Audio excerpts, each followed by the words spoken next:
the easiest way to design an album. I'm gonna talk you through my process and how you can do it as fast and easy as possible. We're currently sitting on January 16th. I have a wedding show in just a little bit over a week now, and I need to print a sample album for that show. I'm going to do a design that's a little bit different from a traditional sample album. Since it's specifically for this wedding show, I'm only going to be using images from this venue. So I'm going to design it a little bit different than I would if I was designing a client album, but I will give you some tips on designing wedding albums for couples while we go through this.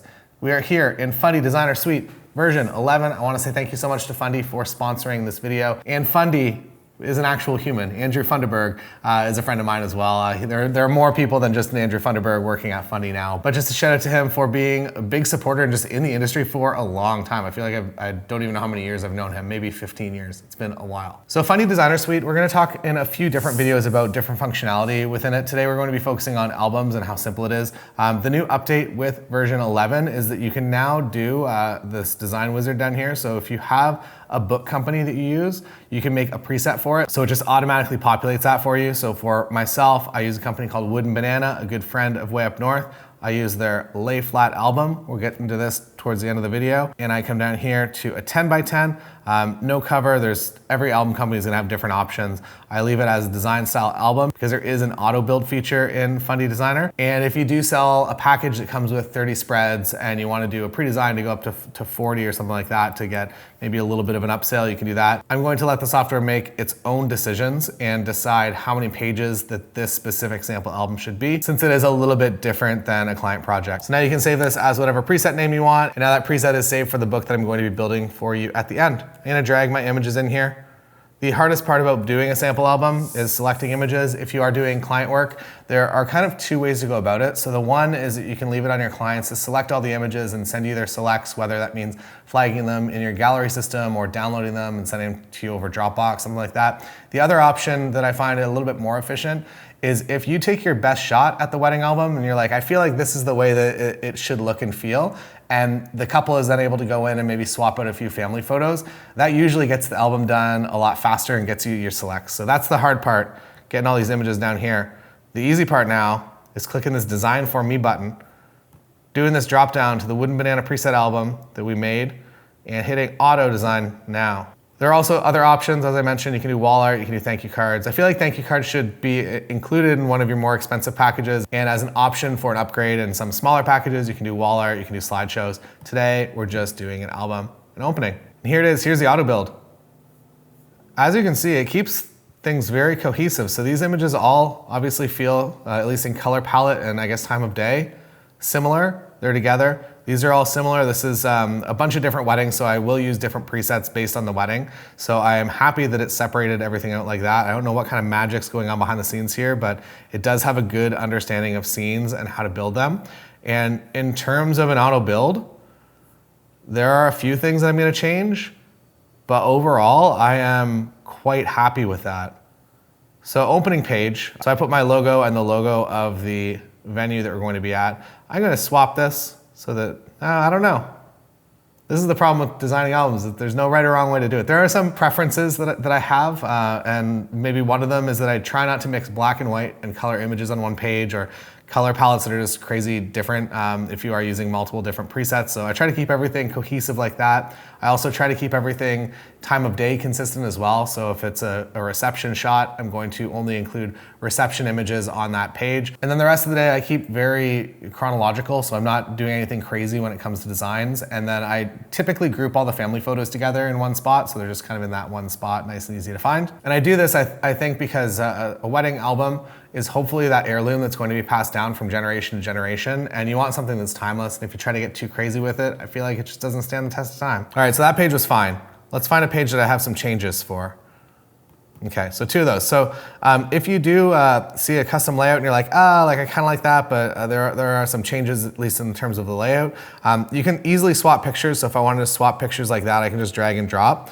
Or I can drag and drop from within the frames to mix things up that way. Or you can come in here into layouts if you want a completely different layout. And as you can see, there are a lot of different styles of layouts. So we're gonna select this one and we're gonna move on. An image like this, great, but probably not worth a full page, at least this early in the book. So I'm gonna add, for demonstration purposes, I'm going to refine this before print, I'm gonna drag a few more images on. You can just drag them around the borders wherever you want the image to go. And we're gonna come in here into layouts. We're gonna select that one. That feels nice. One thing to absolutely avoid, so this center line here, depending on which album you're printing, it's probably gonna be a fold or a crease or maybe even a cut. So keep people's faces off of that. So I wouldn't want this photo here.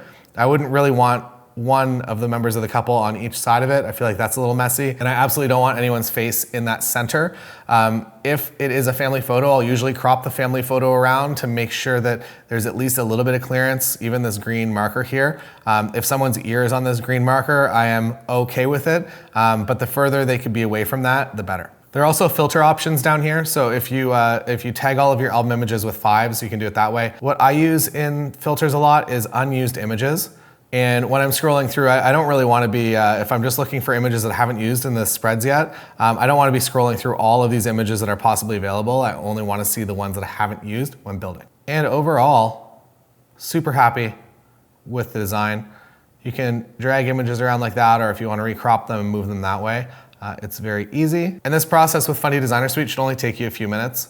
It really doesn't make that many mistakes at all. There's been 3 photos that I've wanted to recrop. Again, the perspective of this book is just a sample album of images from this specific venue. So I know the person that's gonna be coming over to the table, they don't care about weddings that I shot in Paris or the shoots that we've done in Tokyo. That is out of scope of what they're there for. They're there most likely because they've either booked with a venue already and they're just coming in to see some vendors, or it's in that very high percentage chance that they're going to book. So the more content that you can give that's relevant to them, the better. So I'm just giving them a variety of different options for their wedding days, and just so that they can see more ways that people have done things to hopefully be inspired and create a wedding that's more true to them. There, I ruined my rule where I did black and white and color on one page together. So I think there's only one black and white photo in this. It's okay, again, no rules. I wouldn't do that for a client album, but because this is just for the venue and it's a display album for the day, I am comfortable with that. But now say you don't want auto build, you just want to do everything yourself. That's fine too. So I cleared it. I'm gonna go back to the beginning here. Something like this, you can just build in this small view here. And whenever you want to get more in on the page, go up here, pick a layout. You like that layout? Awesome. Add a spread. What images do you want on here? Hit the images that you want. Hold down the command key. You want these images, throw them on the page, figure out what layout looks best. Usually the automatic one's pretty accurate to what I would want to keep. Fix your framing or remove some images, and there you go. Next spread, nice and easy. You can also drag these around if you want to reposition anything. Now, let's get to actually making the book and getting the book in my mailbox, because I do need it quickly. I'm gonna go back and auto build. I'm gonna say that that's fine for my demonstration here. And now we're going to go up to this button over here, and we're going to export for print. I'm gonna put it in sample album and all pages, and I'm gonna leave it there and export. Now while this exports, I'm gonna come over here into Wooden Banana, and we're gonna get our album started. All right, here we are in Wooden Banana. And I'm going to go, if you're doing samples, there's a sample code. I'm not gonna reveal their sample code here, but if you do sign up with them, you can get some nice sample discounts. I'm going to order a photo album. What are we feeling today? You wanna go natural? You wanna go velvet? You wanna go suede? Let's go suede. Let's get crazy. 10 by 10 inch book, that's the preset that I set up over in Fundy Designer. And then we will select maybe a nice little gray like this, DS23. Any album company that you go with is gonna have a similar process. It might be more complex, it might be less complex, there might be more options, there might be less options. I also don't know how many spreads we have here. And we have 29 spreads total. So I'm gonna come down here. And again, this cost is gonna come down if you are doing a sample book. You have options for boxes, fabric boxes. You can do handwritten notes to your clients, which is really nice. So if you're drop shipping direct to them, in this case, it's coming to me, so I don't need that. You can also engrave it with either a graphic or just with text. So if you just wanna put the couple's initials on there, it's really nice. You can do foil embossing as well. We're gonna do nothing for this one. You can also put your logo on the back cover if you want. Spreads, upload spreads now. I confirm that my spreads are the size that they need to be. Drag, drop. Woohoo. When you order a sample, you get a swatch pack of all of the swatches. So I went through and I added custom logo for the venue on the front. So it'll look nice just chilling on a coffee table somewhere. I'm going to use this for the show, and then it becomes property of them. Let's have a look. These A7 IV files with the Tamron 35-150 print very well. Darn y'all, I am super happy with this book, and it exceeds my expectations. The paper is wonderful. The feeling is wonderful. The margin isn't as big as I would have expected. So if you did have a face near it, this Wooden Banana lay flat book I feel like is totally fine. It's beautiful. Thanks, Fundy. Thanks, Wooden Banana. So there is the simplest and easiest way to make an album. The design process has become increasingly more easy. I would say the smarter software gets, like the way that the auto build comes together is pretty accurate to my final edit most of the time. So it just comes down to getting your selects from your clients or just designing an album that you think they're going to like and allowing them to refine from there. There's a link down below if you want to get started with Fundy Designer Suite 11. And any questions you might have, feel free to put them down below.